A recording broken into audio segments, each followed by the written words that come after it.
ഈ നമ്മുടെ മസിലും ബിസിനസ് വിജയവുമായിട്ട് എന്തെങ്കിലും ബന്ധമുണ്ട്? സ്ട്രെയിഞ്ച് ആയിട്ട് തോന്നുന്നുണ്ടാവും, ചോദ്യം തന്നെ വളരെ സ്ട്രെയിഞ്ച് ആയിരിക്കാം.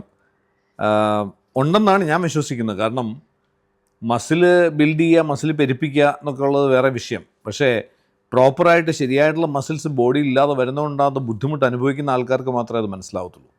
എങ്കിൽ പോലും എന്നോടൊപ്പം ഇപ്പോൾ വളരെ ഈ രംഗത്ത് ശരിക്കും പറയാൻ പറ്റുന്ന, കൃത്യമായി പറഞ്ഞു തരാൻ പറ്റുന്ന ഒരാളുള്ളത് നമ്മളുടെ വി റൂട്ട്സ് ബയോ ഹാക്ക് സെൻറ്ററുമായിട്ട് കണക്ട് ചെയ്ത് അതിൻ്റെ സീനിയർ മെഡിക്കൽ ഓഫീസറായിട്ടുള്ള ഡോക്ടർ ബിജു കെ എസ് ആണ്. Doctor Biju K S medical ഡോക്ടറാണ്, അതേസമയം അദ്ദേഹം സർട്ടിഫൈഡ് ഫിറ്റ്നസ് ട്രെയിനറാണ്. അപ്പോൾ ഇതിനേക്കാൾ യോഗ്യനായിട്ടൊരാൾ ഒരുപക്ഷെ ഇതിനെക്കുറിച്ച് പറയാൻ പ്രയാസമായിരിക്കും. അപ്പോൾ അതുകൊണ്ട് നമുക്കും ചോദിച്ചു നോക്കാം, ഡോക്ടർ ഈ മസിലും ബിസിനസ്സുമായിട്ട് എങ്ങനെയാണ് ബന്ധം? തീർച്ചയായും സാർ, ആ ചോദ്യം സാർ ഉന്നയിച്ച് തന്നെ ഞാനതിനെ മുഖവിലക്കെടുത്താൽ പ്രേക്ഷകന് സാറ് പറഞ്ഞതുപോലെ ശരിക്കും ഒരു അനവസരത്തിലുള്ള ഒരു ചോദ്യമാണെന്ന് തോന്നിയേക്കാം. പക്ഷേ ആദ്യം തന്നെ പറഞ്ഞോട്ടെ, there is A super importance between your life success and your muscle volume and strength. അതിൻ്റെ ആൻസറിലേക്ക്, അതിൻ്റെ ശരിയായിട്ടുള്ള ഉത്തരത്തിലേക്ക് വരണമെങ്കിൽ നമുക്കൊന്ന് കുറച്ച് റീവർക്ക് ചെയ്യാം, അല്ലെങ്കിൽ ഒരു റീ എഞ്ചിനീയറിംഗ് പ്രോസസ്സ് ചെയ്ത് കഴിഞ്ഞാൽ. ഞാനന്ന് ഇങ്ങനെ തിരിച്ചു ചോദിച്ചോട്ടെ, അതായത് ഒരു വ്യക്തിയുടെ ജീവിത വിജയത്തിലേക്ക്, അല്ലെങ്കിൽ ഒരു ബിസിനസ്സുകാരൻ്റെ, അല്ലെങ്കിൽ ഒരു ഫിലിം ഫീൽഡിൽ നിൽക്കുന്ന, അല്ലെങ്കിൽ ഏതെങ്കിലും ഒരു ഏത് മേഖലയിലായിക്കോട്ടെ, അയാളുടെ ജീവിത വിജയത്തിലേക്ക് അതിലേക്ക് തടസ്സം വരുന്ന രോഗകാരണങ്ങൾ പൊതുവെ എന്തൊക്കെയായിരിക്കാം? കൂടുതൽ ലൈഫ് സ്റ്റൈൽ ഡിസീസ് ആയിരിക്കില്ല, ജീവിതശൈലി രോഗങ്ങളാണ്. സാർ പറഞ്ഞത് കൃത്യമാണ്. ഡയബറ്റിസ്, കൊളസ്ട്രോൾ കൂടുക, ഹൈപ്പർ ടെൻഷൻ, സ്ട്രെസ്, ഇനി സ്ത്രീകളാണെങ്കിൽ ഹോർമോണിൻ്റെ പ്രശ്നങ്ങൾ, തൈറോയ്ഡ് ഡിസ്ഫങ്ഷൻ, ഇവയ്ക്കെല്ലാം ഒരു പൊതുവായ ഘടകമുണ്ട്, അല്ലെങ്കിൽ ഒരു കോമൺ ഡിനോമിനേറ്റർ ഉണ്ട്. എന്താണെന്നറിയാമോ? അതിൻ്റെ പേര് ഇൻസുലിൻ റെസിസ്റ്റൻസ് എന്നാണ്. ഇൻസുലിൻ റെസിസ്റ്റൻസ് എന്ന് പറയുമ്പോൾ പ്രേക്ഷകർക്ക് മനസ്സിലാക്കാനായിട്ട്, നമ്മുടെ ശരീരം ആവശ്യത്തിലധികമോ അല്ലെങ്കിൽ ആവശ്യത്തിനോ ഇൻസുലിൻ ഉൽപ്പാദിപ്പിക്കുന്നുണ്ടാവും, പക്ഷേ അത് വേണ്ട വിധം ഉപയോഗിക്കുന്നുണ്ടാവില്ല. അല്ല എങ്കിൽ ഇൻസുലിൻ്റെ ഉപയോഗം എന്ന് പറയുന്നത് തന്നെ ഗ്ലൂക്കോസിനെ കോശങ്ങൾക്കുള്ളിലേക്ക് കടത്തിവിടുക എന്നതാണല്ലോ. അപ്പോൾ ഇതിന് ഗ്ലൂക്കോസിനെ കോശങ്ങൾക്കുള്ളിലേക്ക് കടത്തിവിടാൻ കഴിയാതെ ഒരു സാഹചര്യം വരും. അതിനെയാണ് നമ്മൾ ഇൻസുലിൻ റെസിസ്റ്റൻസ് എന്ന് പറയുന്നത്. ഈ ഇൻസുലിൻ റെസിസ്റ്റൻസ് നടക്കുന്നത് എവിടെയാണ്? നമ്മുടെ കരളിലല്ല, നമ്മുടെ തലച്ചോറിലല്ല, നമ്മുടെ കിഡ്നിയിലോ അല്ല, മസിലുകളിലാണ്.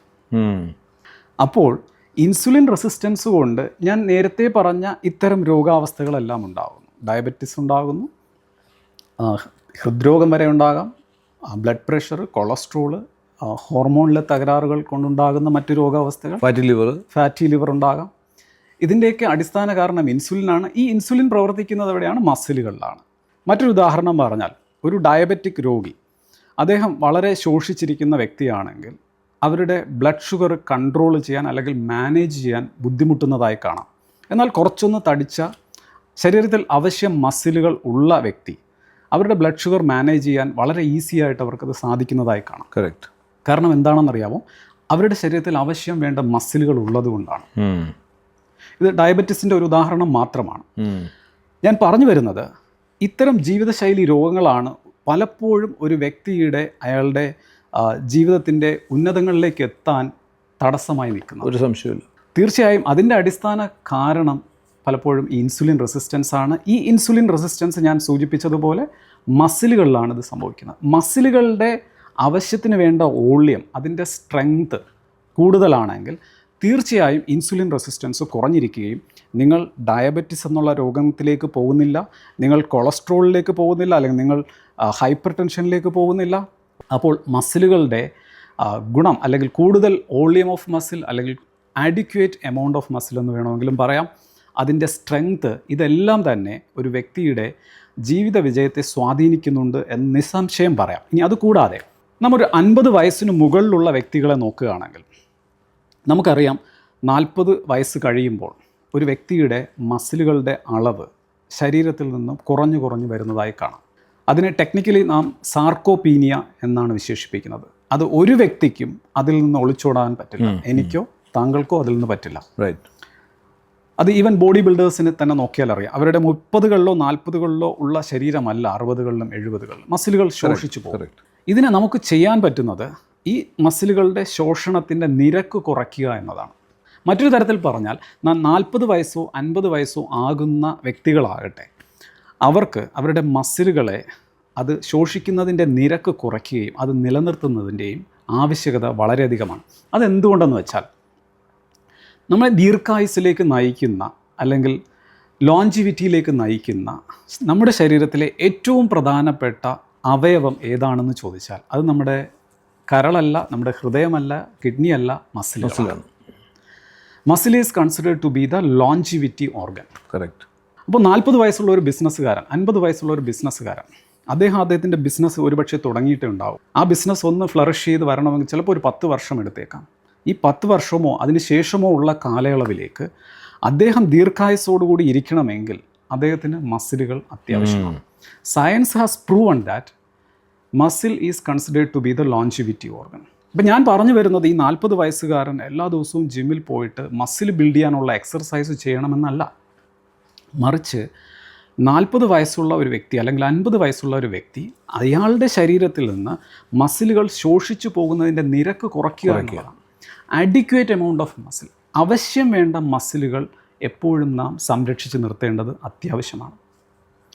അപ്പോൾ 40-50 വയസ്സ് കഴിയുമ്പോൾ മാത്രമല്ല, ഇനി അതൊരു യങ് ആയിട്ടുള്ള വ്യക്തിയാണെങ്കിൽ പോലും നാം വളരെ കൃത്യമായിട്ട് എക്സർസൈസ് ചെയ്യുന്ന വ്യക്തികളെ നോക്കുകയാണെങ്കിൽ, ജീവിത വിജയം നേടിയ വ്യക്തികളെ നോക്കുകയാണെങ്കിൽ തീർച്ചയായും അവരുടെ ഫോക്കസ് കൂടുതലായിരിക്കും, അവരുടെ പ്രൊഡക്ടിവിറ്റി കൂടുതലായിരിക്കും. ഇതൊക്കെയും തന്നെയല്ലേ അവരുടെ ജീവിത വിജയത്തെ നിർണ്ണയിക്കുന്ന മറ്റൊരു ഘടകം. ഇനി ഞാൻ നേരത്തെ സൂചിപ്പിച്ചതുപോലെ പ്രായം കൂടിയ വ്യക്തികളെ സംബന്ധിക്കുകയാണെങ്കിൽ അവരുടെ ദീർഘായുസ്സിൽ ഏറ്റവും വലിയ പ്രധാനപ്പെട്ട പങ്ക് വഹിക്കുന്ന 2 പ്രധാനപ്പെട്ട മെട്രിക്കുകളെന്ന് നാം പറയുന്നത്, ഒന്ന് VO2 മാക്സ് എന്ന് പറയുന്നത്. VO2 മാക്സ് എന്ന് പറയുന്നത് നമുക്ക് എത്ര കണ്ട് ഓക്സിജൻ നമ്മുടെ ശരീരത്തിലേക്ക് ഉള്ളിലേക്ക് എടുക്കാനും അത് ശരീരം വേണ്ട വിധം ഉപയോഗിക്കാനും ഒരു പ്രത്യേക സമയത്തിനുള്ളിൽ നാം ഒരു കഠിനമായ വ്യായാമം ചെയ്യുമ്പോൾ കഴിയുമോ, എത്ര കണ്ട് കഴിയുന്നു എന്നതിൻ്റെ ആ ഒരു നിരക്കിനെയാണ് നാം VO2 മാക്സ് എന്ന് പറയുന്നത്. ഈ VO2 മാക്സും നമ്മുടെ മസിൽ വോള്യൂം ആൻഡ് സ്ട്രെങ്ത്, ഈ 2 മെട്രിക്കുകളാണ് ഒരു വ്യക്തി ഏറ്റവും ആരോഗ്യത്തോടെ ദീർഘായുസ്സിലേക്ക് പോകുന്നത് എന്ന് തെളിയിക്കുന്നത്. ഒരു വ്യക്തിക്കും ഒരു ദിവസം കൊണ്ടോ 2 ദിവസം കൊണ്ടോ 1 മാസം കൊണ്ടോ ഈ VO2 മാക്സ് ഉയർത്താൻ കഴിയില്ല. അദ്ദേഹത്തിൻ്റെ മസിലിൻ്റെ വോള്യൂമും സ്ട്രെങ്ത്തും ഒരു ദിവസം കൊണ്ടോ 1 മാസം കൊണ്ടോ ഉയർത്താൻ കഴിയില്ല. കാലങ്ങളെടുത്ത് മാത്രമേ അതിലേക്ക് എത്താൻ പറ്റുള്ളൂ. ഒരു കൺസിസ്റ്റൻ്റ് എഫേർട്ട് വേണം. തീർച്ചയായും. അപ്പോൾ കൃത്യമായ വ്യായാമത്തിലൂടെയാണ് ഒരു വ്യക്തി അദ്ദേഹത്തിൻ്റെ മസിലുകളുടെ അളവ് കൂട്ടുകയോ അതല്ലെങ്കിൽ മസിലുകളുടെ ശോഷണം തടയുകയോ ചെയ്യുന്നത്. ഇത് ഡയറക്റ്റ്ലി അല്ലെങ്കിലും ഇൻഡയറക്റ്റ്ലി ഒരു വ്യക്തിയുടെ വിജയത്തെ സ്വാധീനിക്കുന്നു എന്ന് പറയാതെ വയ്യ. ഇപ്പോൾ ഒരു കാര്യം മനസ്സിലായിട്ടുണ്ടാവും, നമ്മൾ മൈൻഡിനെ മാത്രം എംപവർ ചെയ്തുകൊണ്ട് ജീവിതത്തിൽ വിജയിക്കാമെന്ന് വിശ്വസിക്കരുത്. മസിലിനെയും കൂടെ എംപവർ ചെയ്യേണ്ടത് ആവശ്യമാണ്.